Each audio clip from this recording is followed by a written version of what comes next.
Oh, what a beautiful day it is in here in Halifax. Not a cloud in the sky, no wind, hovering about -2, -3 degrees Celsius. I don't think it gets any better than this. So I thought I'd come out for a hike, a lunch, and bring a couple products to show you. I have a new twig stove, wood stove, I have a new kettle, and I have a new knife, plus a couple of other things. If you're interested in seeing what I brought along, stay tuned. But before we get to that, I've got a bit of trail maintenance I need to do. Show you what I mean. Okay, let me show you what I'm talking about. So I've been hiking the Blue Mountain Birch Cove area for a number of years, and there's one point at which, at one of the entry points to the wilderness area, that if you want to climb up to what's known as the bluff, and that'd be familiar to anybody who frequents this area, there's a point at which you have to scramble up a fairly steep incline over some rocks. Now the path is fairly well defined, and it's not too difficult until you get to this point just up here. Now when I was younger, I didn't mind this at all, but it seems as I got older, the rocks got steeper, or more realistically, my knees just didn't like going up over that rock. So this time last year, I brought along a length of rope, tied it to the trees, and provided a handrail for going up over the rocks. Well, my problem was I didn't spend very much on the rope. It was more of an experiment to see if it would help. I'd always intended on coming back with a better quality rope and replacing this one. I never did get around to it. Well, today's the day. I noticed last time I was out here that it was starting to fray quite badly, and I'm afraid myself or somebody else will grab onto this rope, and depending on it, they'll fall backwards and hurt themselves. So today I'm going to replace it with a better piece of rope. So I'll get set up and I'll show you what I'm doing. Alright, hopefully that's the last time I'm going to be climbing up on this old rope. It was down to one strand. Two people could not have hauled on this at the same time. I'm a little nervous using it myself. Okay, so here's what I brought along. This is a locally made marine quality 3/8 inch multi-strand braided rope, rated at 1,800 pounds test. It's not a certified climbing rope by any means, but it was a much less expensive, and it was just the investment I wanted to make. So what I've done, I've put a bowline in one end of it. I'm going to loop the rest of the rope through that bowline around the base of a tree here. I'll show you the finished setup, of course. And then about every 12 inches, I've just tied a simple knot. I was going to make a much more elaborate knot, but that's all that was required without using up too much of the length of the rope. It gives something for handhold, for purchase when you're climbing up the side. I had put knots in this original rope, and the rope just tightened up so much the knots were pretty much flush with the rest of the rope by the time, or at this point. So that's what I'm going to use. At the other end, I'm going to use a trucker's hitch, and that'll give me all the tension I need between the two trees, top and bottom. For the loop on the trucker's hitch, I'm going to use the alpine butterfly knot. Alright, I'm going to get set up on this. This is a difficult, precarious position to use the camera, but I'll get set up and hopefully you'll see most everything I'm able to do. Alright.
Okay, I had to cut away for a second. I miscounted the number of knots I was going to need coming down this length of the slope. So I'm here now. I have an alpine butterfly knot tied in the rope just outside of camera range. I tried to get it in camera range, but it wasn't quite going to work here. And what I'll do is I'll link a card at the top of the video, top right hand corner from your perspective, to a video by another Canadian, Jason Eck, and he has an excellent tutorial on how to very quickly do an alpine butterfly knot. And I'm seeing all kinds of advantages to this knot now. I've used it, but I'm using it more often than I did before. Okay, so I've brought the rope around the tree. I'm passing it through the butterfly knot, through the loop. And this will work as a trucker's hitch. Let's see if I got a good angle. I think so. And now I can really crank onto this, take a lot of the stretch, and lower that down a little bit, stretch out of the rope. Boy, that's tight now.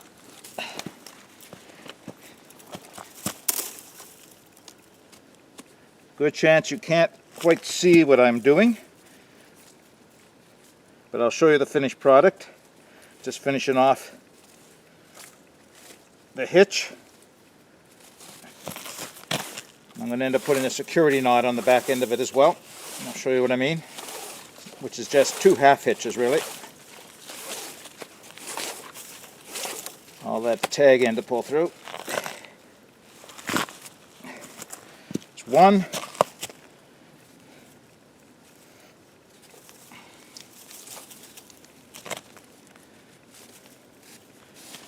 This rope has a bit of stretch and a bit of slipperiness to it, which is not unusual for marine grade rope.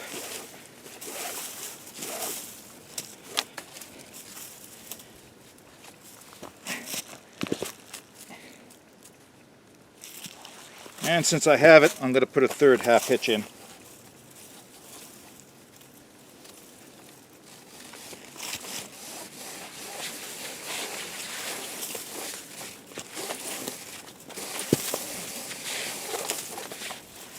Extra sense of confidence and security.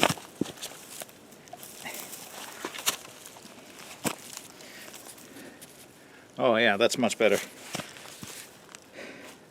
All right, let me show you what I've done. So at the top, I have the bowline. The line has passed through the bowline. It's around the tree, and as you can see, coming down the length of the rope, I have knots all the way along as handholds along the way. Follow it down to the tree here. There's my alpine butterfly loop, working together to make a trucker's hitch, and then 3 half inches to secure it. Now I still have quite a length of rope here, so I'm going to be cutting it off and melting it probably right about here, a little bit of a tag end, melt it off right here, and then it's time to get on the trail so we can have some lunch. All right, let's get our stove set up. And as I mentioned, today I'll be using my Firebox Nano. First time with wood. I have used it with alcohol. So here's a little setup that I have that carries everything I need in it to give me options between alcohol and wood. So it's just a little tiny blue bag. I think at one time there was an emergency vehicle kit in it, but it fits the right size. So I'll set my alcohol burner aside and alcohol. Here's the stove in the cloth bag, and that aside as well. You may recognize these. They're very inexpensive windscreens that you can get off of eBay or Amazon or different sites. They come 7, 8, 9 panels. They come at 2 different heights. And what I did is I took one. I wanted to have a windscreen that I could take with me so I didn't always have to count on rocks and things. Is I looked at it and I thought, you know, I don't really need the length of that. I took 2 panels off. And those 2 panels, and the pins just slide right out. Those 2 panels are going to be the foundation for my stove. So unfold the stove. What I won't be needing today, and I don't want to lose, are the pins for the trangia. So many of you have seen this as nothing new to you. It is to me, but not new to you. So I'm going to turn the legs out, and I think I'm probably going to be using the feed port in this direction. So you can see it sits nicely on that little bit of windscreen. Now I've got some windscreen. I'm in a shelter spot anyway, but if I need to, I can set the windscreen up around it. All right. Put that aside for now. Now I've got some birch bark. I think for today I'm going to do a bottom up burn. Maybe so. So I'm going to be putting some sticks in through the bottom, in through the feed ports.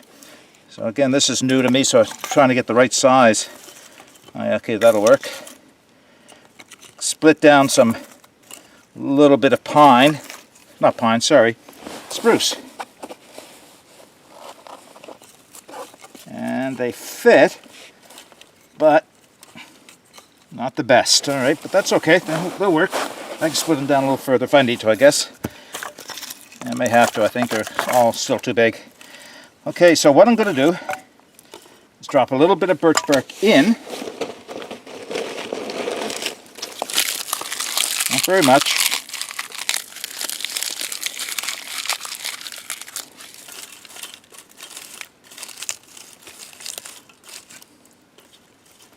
And I think what I'll do is start with some smaller sticks in through the sides to set it up so that they're all ready to go once the fire gets going. I don't have to start trying to push sticks in.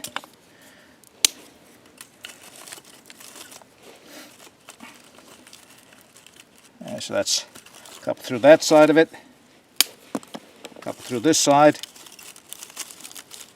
And this is all going on top of the birch bark. So this is new to me, like I said, so I'm still experimenting what's the best way to use this. I'm sure somebody else tell me I'm doing it wrong, and I have learned I can do top-down burn, and I'll probably do that at some point, but for the first one I just wanted to do a bottom-up burn.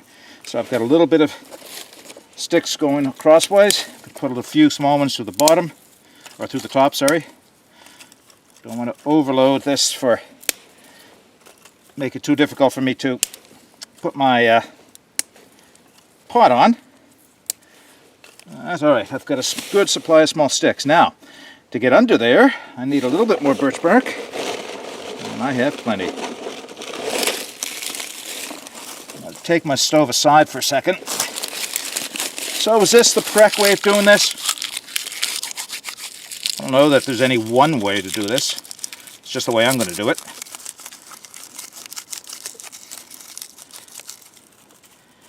If I can't get that lit with my ferrocerium rod, really fine stuff would be good.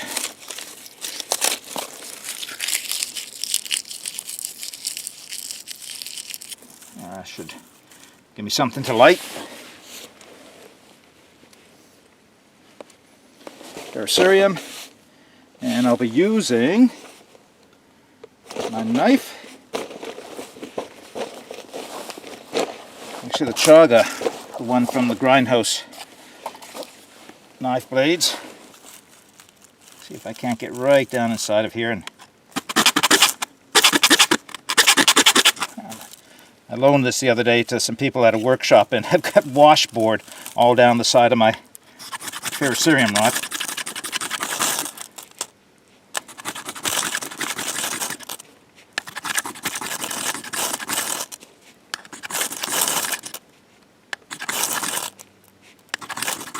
There we go, that's better. Pushed it right off. Wasn't very smart. Yeah, get this on top of it. That was all I was trying to do.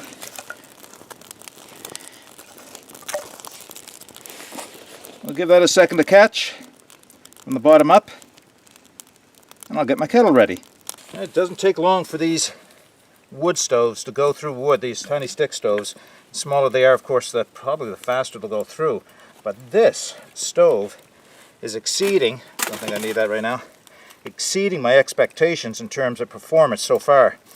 It is going through the wood, but holy smokes, this is something that has been well designed, which is not a surprise.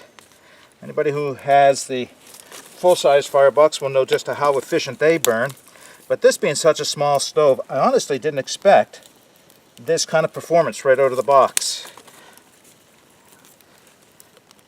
Like I said, it is going through sticks, but they are producing a lot of heat quickly. A little bit of birch bark still on the ground there.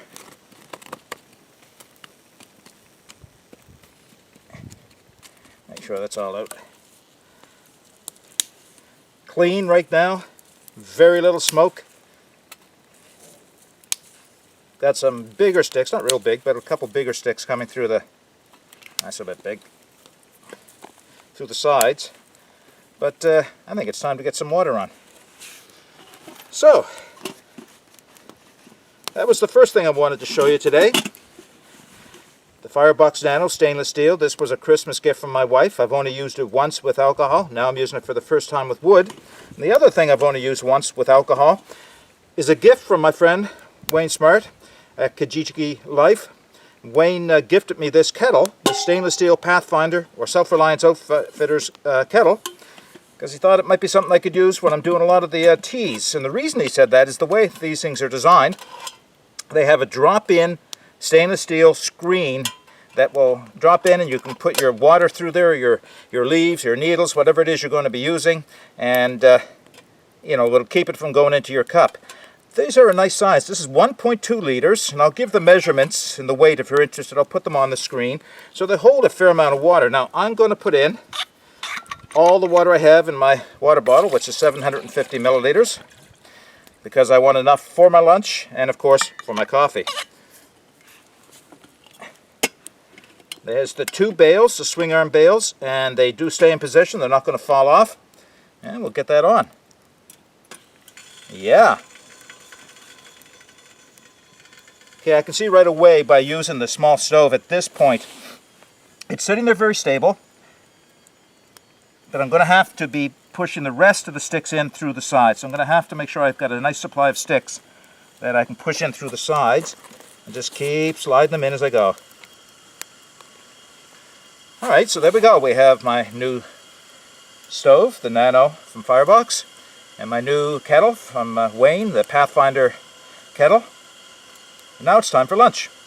Okay, so the water is on. It's coming to a boil just about there. And just before it does, I thought I'd share one more thing with you, and that is a new knife. This is the Swiss Army Rangerwood. It is probably the largest in the Ranger, what is the largest in of the knives in their lineup, the Ranger line is. Formerly a Wenger knife when it was taken over by Victorinox. And I got this one. It was probably a bit expensive. Well, it was kind of expensive, no question. But my daughter at Christmas had given me a Mountain Equipment Co-op gift card. My mother-in-law had given me a Mountain Co-op gift card. My wife topped it off with a Valentine's Day gift, and I was able to purchase this. It's a bit of an extravagance, but wow, what a nice knife. Certainly a treasure, something I'll probably pass on to one of my children. So I'm not going to do a full review on it because this is my first time out in the woods with it. I'm doing all my chores, minus some heavy splitting with it, and so far I'm finding it excellent. It's a nice design, it really is. It has one large blade which locks, and you use the Victorinox symbol on the side to press the lock on the side, so it is a lock on the side. It does have a beautiful saw, very, very functional saw. It's not locking, but it is very functional. And it has the other usual things. It has, of course, a corkscrew. Don't laugh, it's still useful even today. It has an awl. It has a screwdriver / wire stripper / bottle opener, also very useful. And a can opener, which is also, where's the can opener? Has a smaller screwdriver on the front of it as well. So it is beautiful, and what I like about it is the size. It fits my hand amazing, it really does. So first view, first day out with it, not a review, but I will be reviewing this at some point. Okay, my kettle is boiling, let's get my lunch on. My lunch is rehydrating. Thought I'd take a few minutes. I mentioned I had a couple of bonus things I wanted to show you. One is my Hatchet. Now, nothing special. It's not a brand name Hatchet. In fact, that's the reason why I wanted to show you. It's a DIY rehafting of a hatchet. Now, what it is was a small hatchet my father-in-law had for a lot of years, probably 30 years. It was gifted to him at some point during his lifetime by his wife. And he had it in the backyard, literally just laying in the backyard, used to split up small kindling for his wood stove in the basement of his home. And one day he finally said, "Mark, why don't you take the hatchet?" And I said, "Sure, I'll take it." And I couldn't tell too much about it other than the fact that it was a small head on it, very rusty. The pawl was all peened over where it had been hammered with something else. And the handle was being held on by nails through the top, and it was split down the side, so you know, it looked like it was going to be a lost cause. But once I took the handle off and took the rust off, oh, what a treasure I found. No brand name, but it does say made in Sweden, and on the other side, £1.25. What a beautiful little hatchet, all cleaned up. I had a little bit of trouble finding the proper haft for it. In fact, this was my first ever re-hafting of an axe or a hatchet, so I didn't know a whole lot at the time about selecting the right handle. The only handle I could find was longer than it is now, and I had to cut it down to size, and had I known now what I knew then, you won't be able to see this, but the grain is completely horizontal where it should be vertical. It's running this way. So maybe not the best choice, and then maybe at some day in the future I'll re-haft it again. But I'm thinking probably for the size, which is 15 inches, that the grain orientation is not going to make a huge factor. I may be proven wrong at some point, but it is a bit oversized. Now it slims down very nicely right down at the grip. And I found this to be a good pack size for most of my trips out, where all I'm doing is just split down a little bit of kindling. If I had to process anything larger for firewood, this would not be a good choice. I guess the point of showing you this is, don't feel you have to go out and buy an expensive brand new axe to be a bushcrafter. Not at all. In fact, you can buy some very inexpensive axes and get out there. At some point you may want to upgrade to one of the nicer axes, but for at least to start with, you don't have to spend a lot of money. If you can find something in a yard sale, check in your basement, check with your parents, your grandparents, you'll never know what kind of treasures you can find. It's not the only treasure I've found that I've been able to re-haft and make new again, or at least make usable again. But I'm quite happy with this. So that's one of the two bonus things I wanted to share with you. The other one, I'm sitting on it. So I have to reposition so I can show you what it is. So the last bonus item I want to share with you today is a sit pad. I'll set it up on the ground and show you how you use, but basically what I've got is a nylon material, heavy duty. This is nylon that's designed for outdoor furniture, so it's well suited to being getting wet or being exposed to the sun. A wool blanket, and it's a nice mint green wool blanket that I picked up at Value Village, and a piece of Reflectix, or something very similar to Reflex, a Reflectix type material, not the actual brand Reflectix. And I sewed it into a rectangle, and it took a bit of doing, and it's something that I can use for kneeling on, sitting on, and I suppose even laying down on. Now, the idea is not mine by any means. I have seen these before on different websites, but most recently my friend Rob Young, one of the members of the Nova Scotia Bushcraft Association, he and his wife Janet designed one of these, and Janet is a seamstress extraordinaire. And she's producing these now made out of waxed canvas and a wool blanket and actual Reflectix inside. So I'm going to recommend, if you're interested in buying one of these things, that you contact Rob, and I'll provide the information in the show notes below on how to get a hold of Rob. But I had the materials laying around the house, and this was more of an experiment to see if I could come up with something myself. No intention of selling these, Rob. This is just something I wanted to make for myself to see if I could. And it's not traditional looking as yours is. It looks very traditional looking with the added benefit of the Reflectix, which of course is hidden inside. I've got a few thoughts on mine already, the first time I've used it. But I'm going to set it up and show you how this is used, or can be used, if you're out in the woods.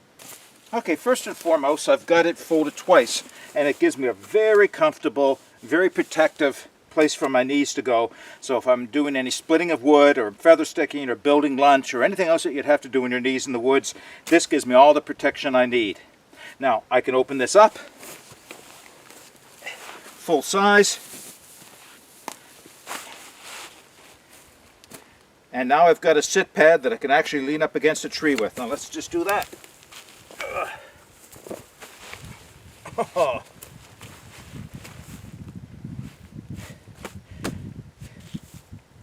So between the wool blanket and the Reflectix inside of this, I'm not feeling any cold from the ground at all. I feel more from the tree on my back than I do from the ground.